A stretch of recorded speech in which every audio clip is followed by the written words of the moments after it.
Hey guys, welcome to my channel. My name is Lukesh. So today we are going to discuss about Cursor, or rather we'll be doing a demo. So this will be entirely a demo session.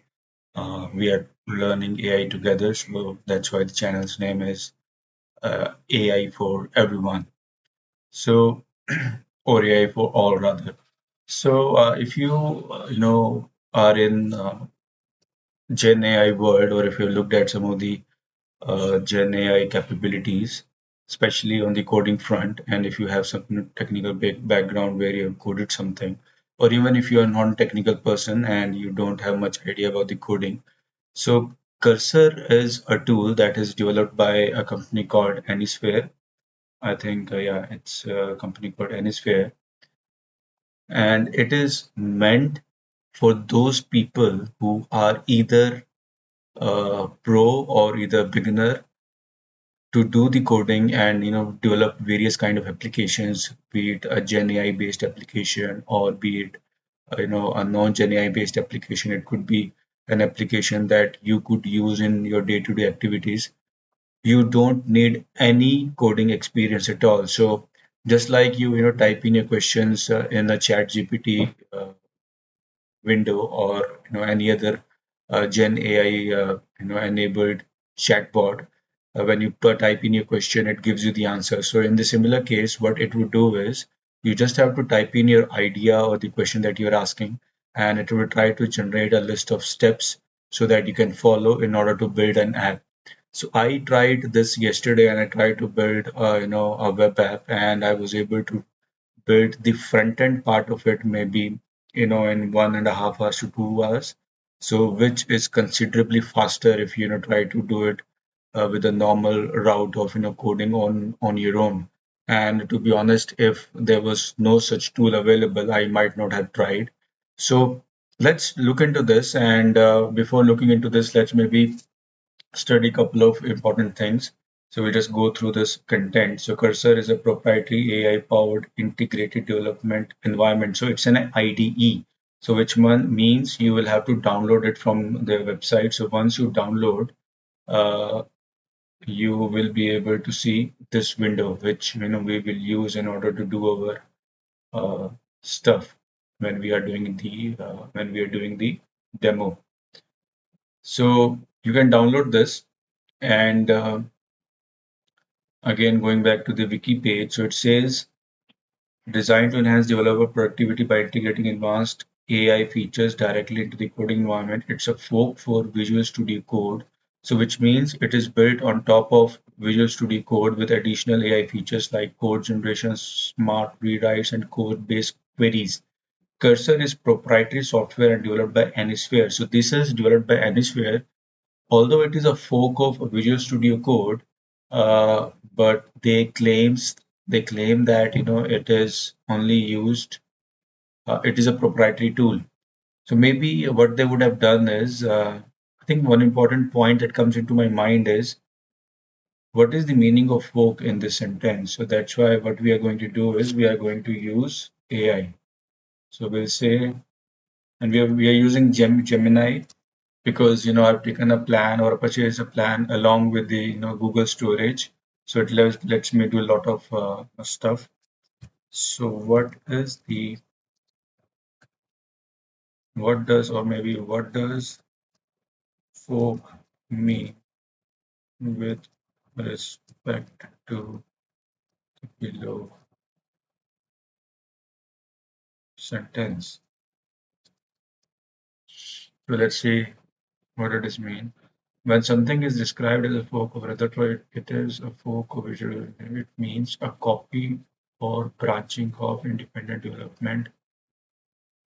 Okay, so you take the code, you take that branch, maybe you give Visual Studio some license so that you have purchased it, and afterwards, what you can do is you can use that bit of code to develop or do customizations on top of it, and develop your own product.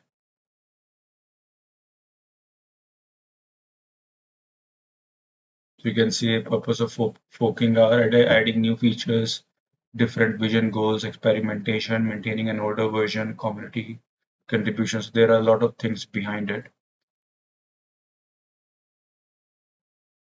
And if you see here in terms of the history for this cursor, it was Anisphere. So we're talking about the company rather. Anisphere was founded in 2020 by 22 by S. Asif, Arvind, Aman, and Michael, four friends that met while studying at MIT in 2023. They launched Cursor, and later that year they raised 8 million in seed funding, led by OpenAI's startup fund in August 2024, and Anisphere raised 60 million in a Series A funding, valuing the company around 400 billion. So it's very famous nowadays. I think every organization which is into data and Gen AI would have heard about or talked about Cursor. And if you are one of the employees from one of these companies, you might also have heard about it.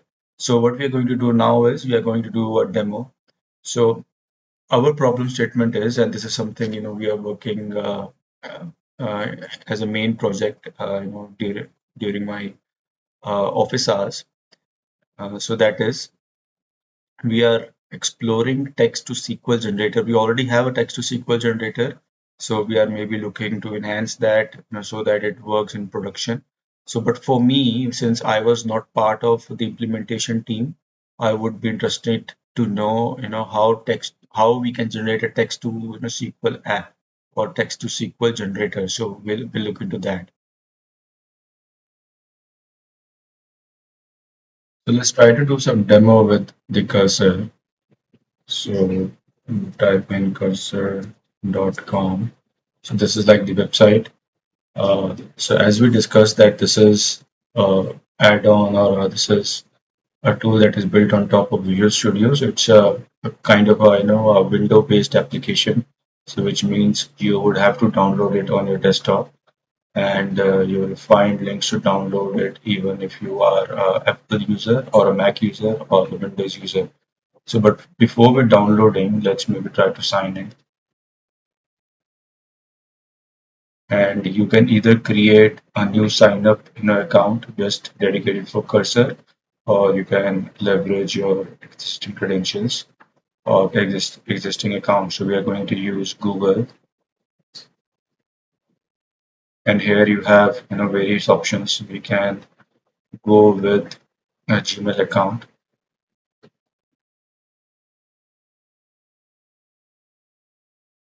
So once you're logged in, since I've already tried few things with Cursor, you can see here that the total requests that I can send to LLM are 150, and out of this 42 I have utilized. So these are the requests that you'll be sending, to the LLM APIs.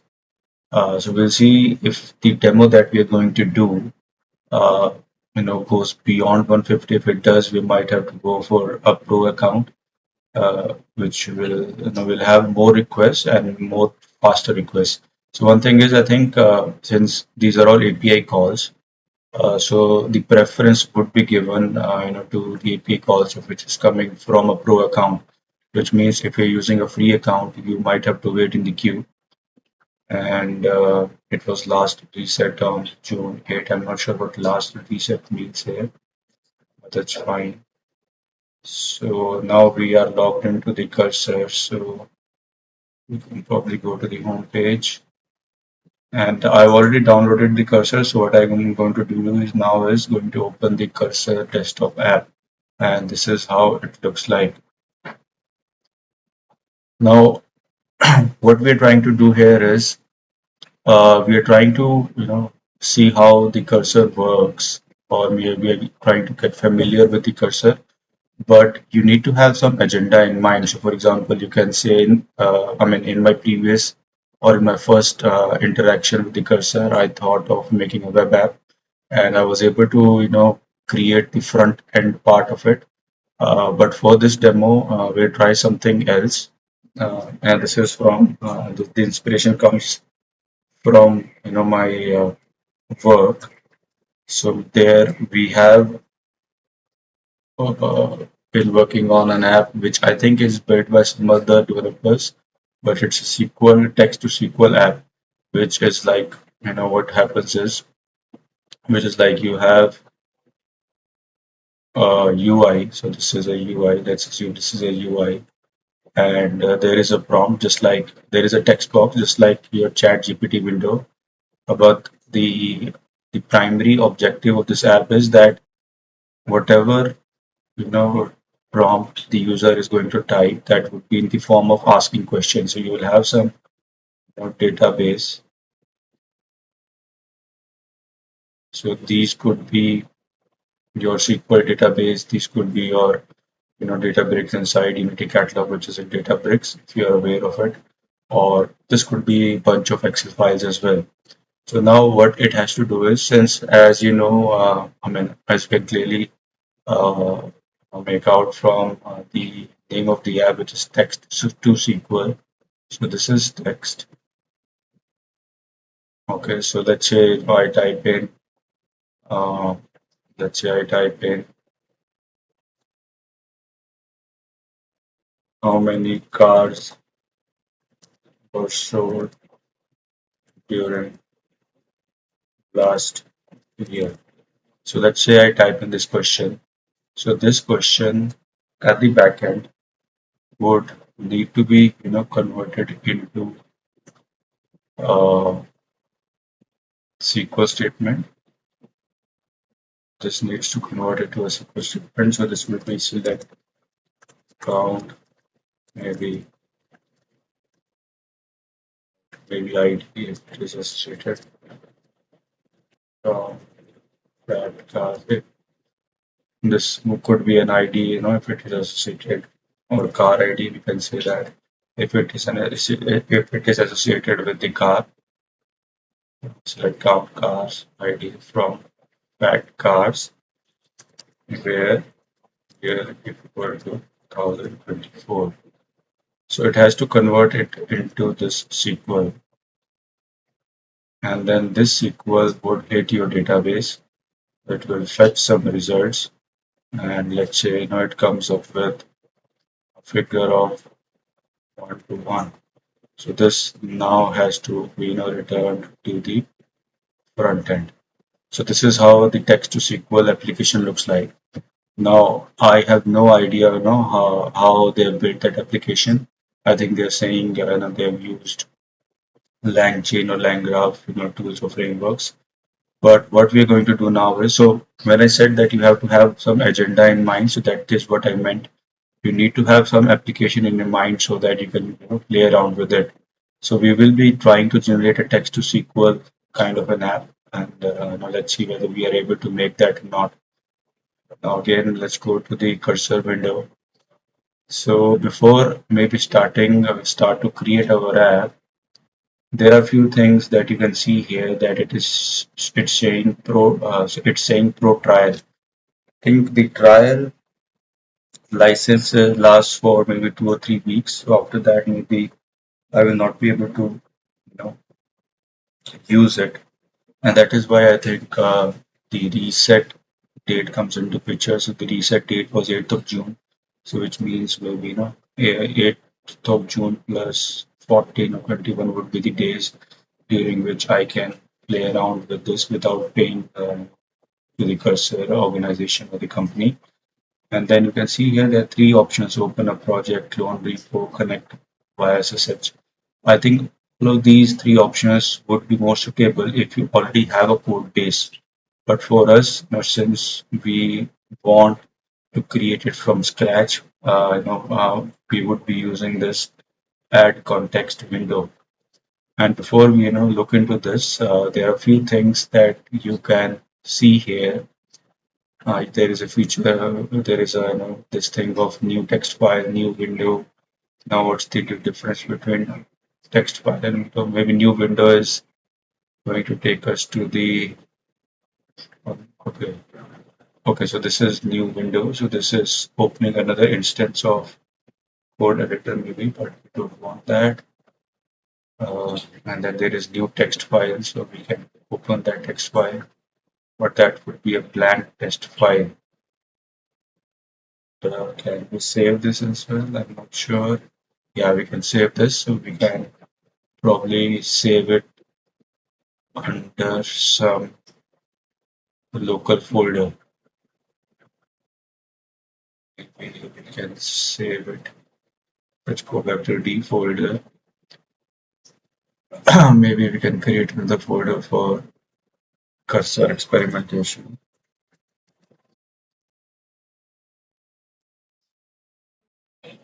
And inside this, we can have a folder called. Here also we can create another folder. We can call it as text SQL app. And then we can go inside. So we can just name this as text file. So I think what it does is if we create an application, all of our code base I think would go inside this. So I think that might be the reason that it does that. We'll close it. We'll see, we're just getting our hands dirty. Then what else do we have here? Preferences, we have cursor settings. I think one of the important tabs here is are the models. So you can see here, these are the all models that are available. Claude 4, Claude 3.5, O3, Gemini, GPT 4.1. So these are all the models that are available. So how do we know, which model we are using? That is another question to, answer. But these are all the models that are available. Now, I think we can close this, maximize this. Here also, I think there are multiple options. Land, search, build, anything. You have an agent option where I think if you are starting from scratch and if you have little idea about coding, maybe you can go with agents. What I think it would do is like it will create, it will give you simplified steps that you can follow, and obviously there will be some tools associated with this, so you can ask or expect it to perform actions as well. And then there is an ask option, and you can see the definitions of each of these. So the ask option says that you can ask cursor questions about your code base, where you can manually decide what gets added to the context node tools. Not sure what does it mean. And then run agents in the background. So why would we need agents in the background is also something that I am not sure. So nevertheless, let's go with agent. And here again, maybe add a context. I want to create a text to SQL app. Please, please you don't need to use because it's just a machine, so you don't want to maybe waste or take away the tokens. Give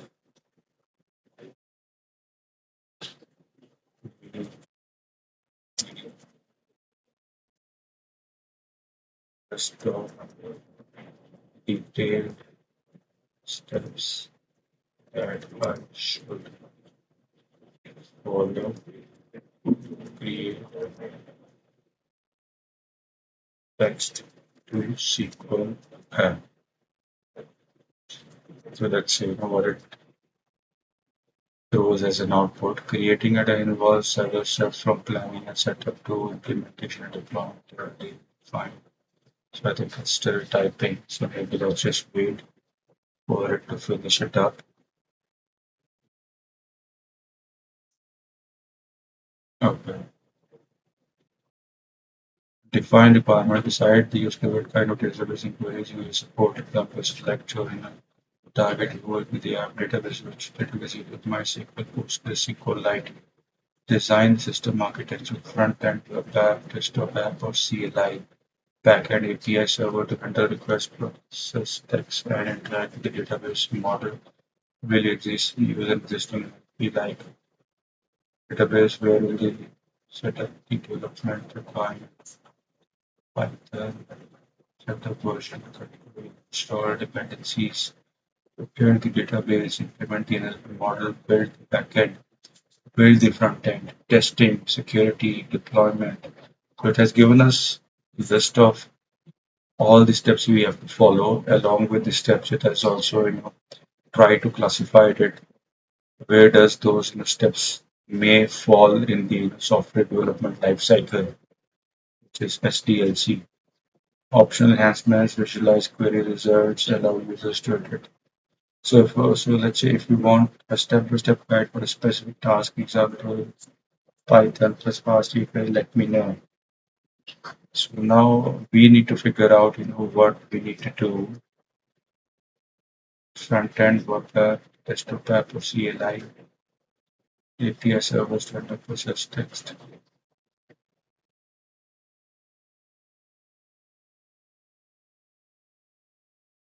So maybe we can say that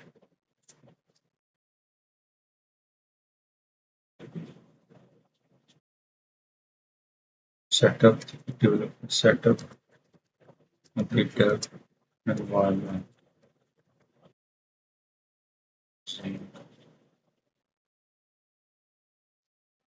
testing, another.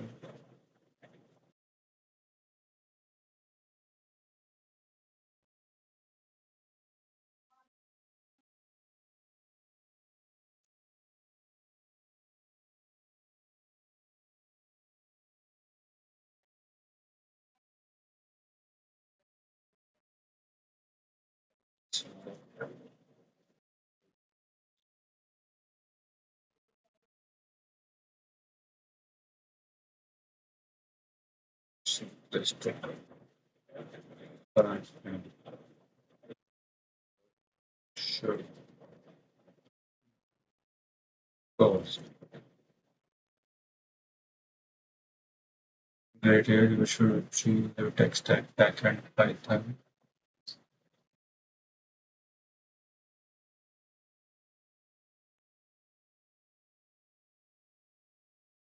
Choose the tech stack, backend, Python with fast API, Flask, front end, simple HTML, database SQLite, LLM, OpenAI API or Hugging Face Interface API, natural language model, LLM I think stands for that. Set up a project structure, create a project directory, initialize a Git repository, create a virtual environment, Python. Example, this install libraries, set up a simple SQLite database, set up a basic fast API backend, set up a simple front end, and use a basic test the end-to-end flow summary of your create. Would you like a code template for them? So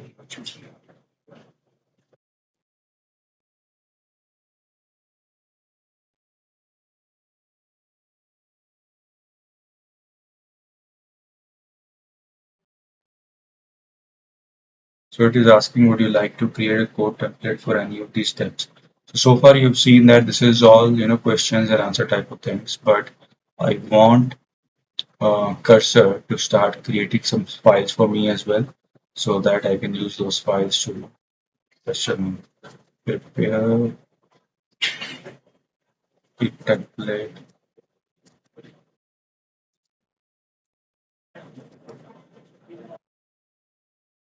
execute all the steps maybe.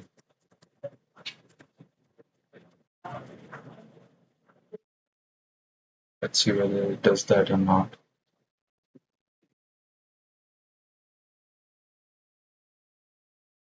If I directly text to SQL,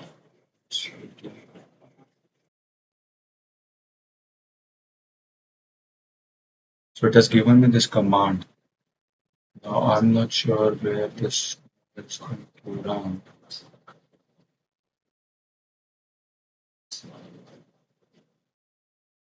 And it has given me this command and it is asking for my approval. So maybe I could change it to auto run, but usually you don't want to do that. So I'm not sure where this command would, where this text to SQL app would be created and cd text to SQL app and Python. Yeah.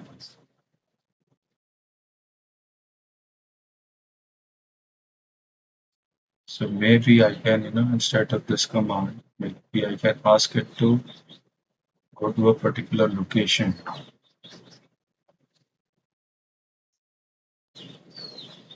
Cursor experimentation.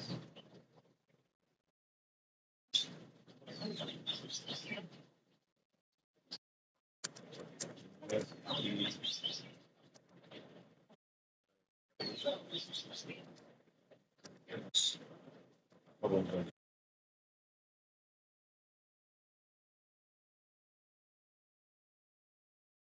Yeah. So let's run this.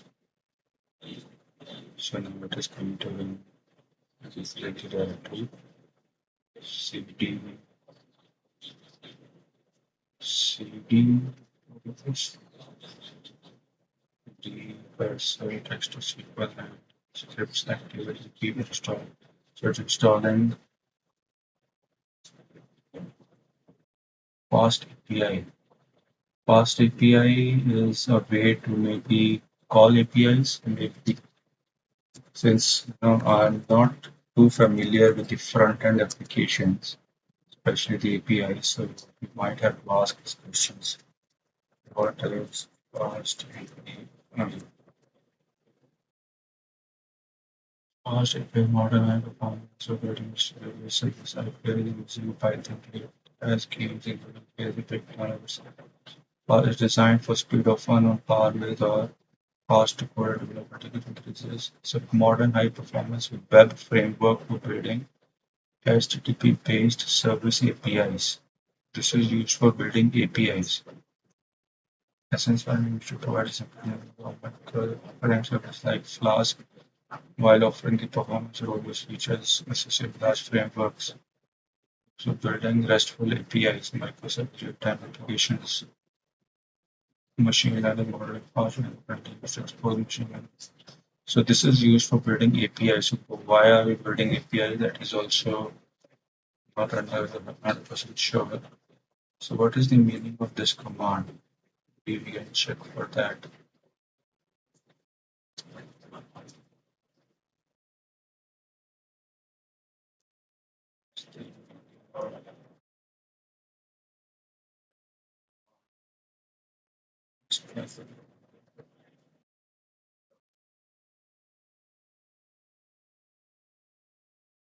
This command is if it changes the current directory to OK. If it is even okay. Activates the Python virtual environment within it. This is crucial for isolating your project dependencies from other Python projects. Install Python packages via API 1 and 2 directly. The web framework itself aligned fast response of the server commonly used to run fast API applications and try to open ALS. Okay, understood. So let's run this. It looks like the command failed because PowerShell does not support and for opening the command and verify what you should do next. Navigate to your project directory to the virtual environment. Install the required backup. Would you like me to run this command for you one by one? Would you like to proceed manually? I say run these commands.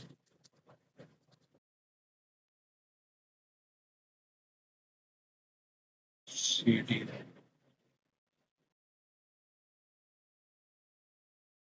active. So these are PowerShell scripts to run.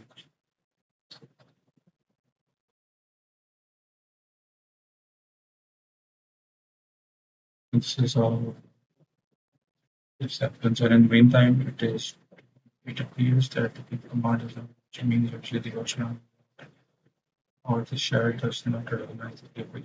Let's try use the full clip. Okay. So this is how it works. It will, if it will try to do everything on its own, like in an agentic way, and that will ask you the questions in plain English.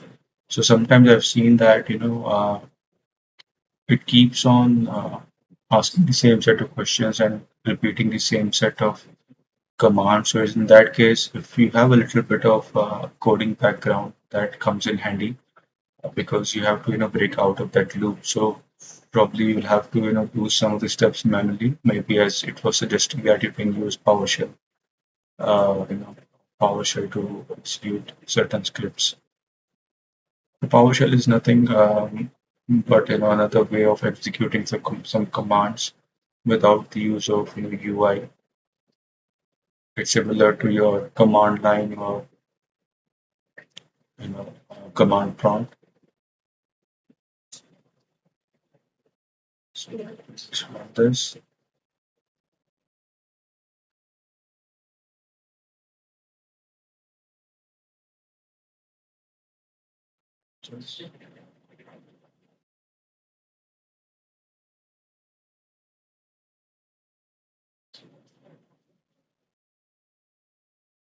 So one other thing, question that is coming to my mind is that let's say, uh, I want to take a break now and I want to, maybe continue tomorrow, or since it's all already, 25 minutes, maybe, I want to um, pause this and continue it from tomorrow, as I said. So whether I'll be able to pick it up from this step or not. So that is another question. So let's see whether anything has been created under this. So far, nothing has been created. It's just trying to set some environments. The cursor experimentation is something that's been confirmed at it. Oh, I had to accept it, so I will see that.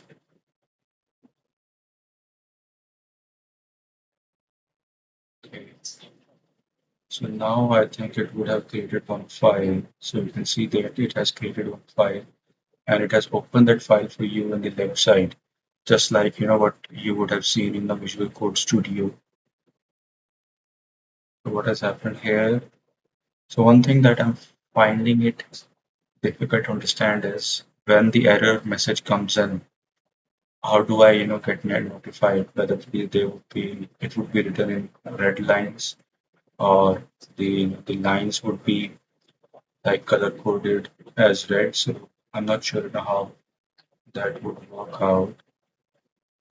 It's saying I want to accept this or not. So I think it's also using SQL Lite, or it's trying to create some tables. So maybe let's go to accept here.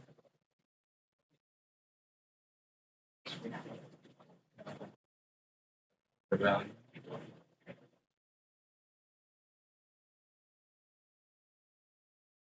So the message was the command. I think I actually had given the permission previously. It appears that Python is not available in systems path, which is why the command fed however the virtual environment should have a Python executive let's try running this script using the full path to the Python executable in your virtual environment. Python is not available in systems path, which is why, okay, but your virtual environment should have a Python executable. Let's try the script using the full path. Okay, would you like me to run the command for you? Yes. So I'm a little hesitant to maybe pause at this step because I'm not sure whether it would be able to continue it from here.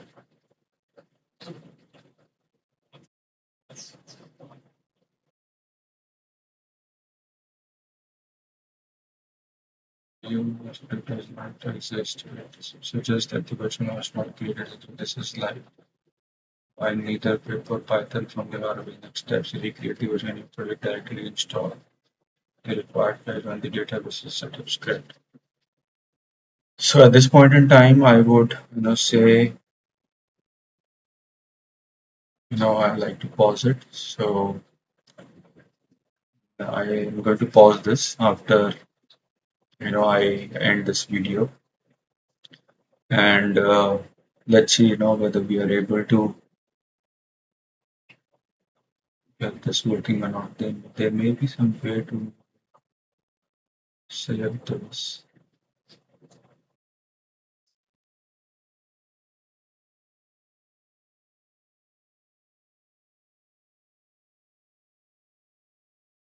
Steps to create a SQL app. But it's not getting saved. Show chat history.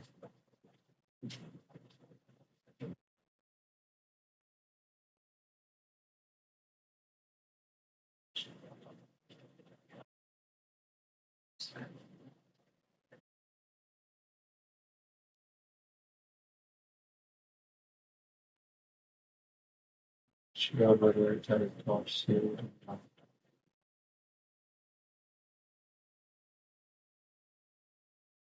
Export chat settings.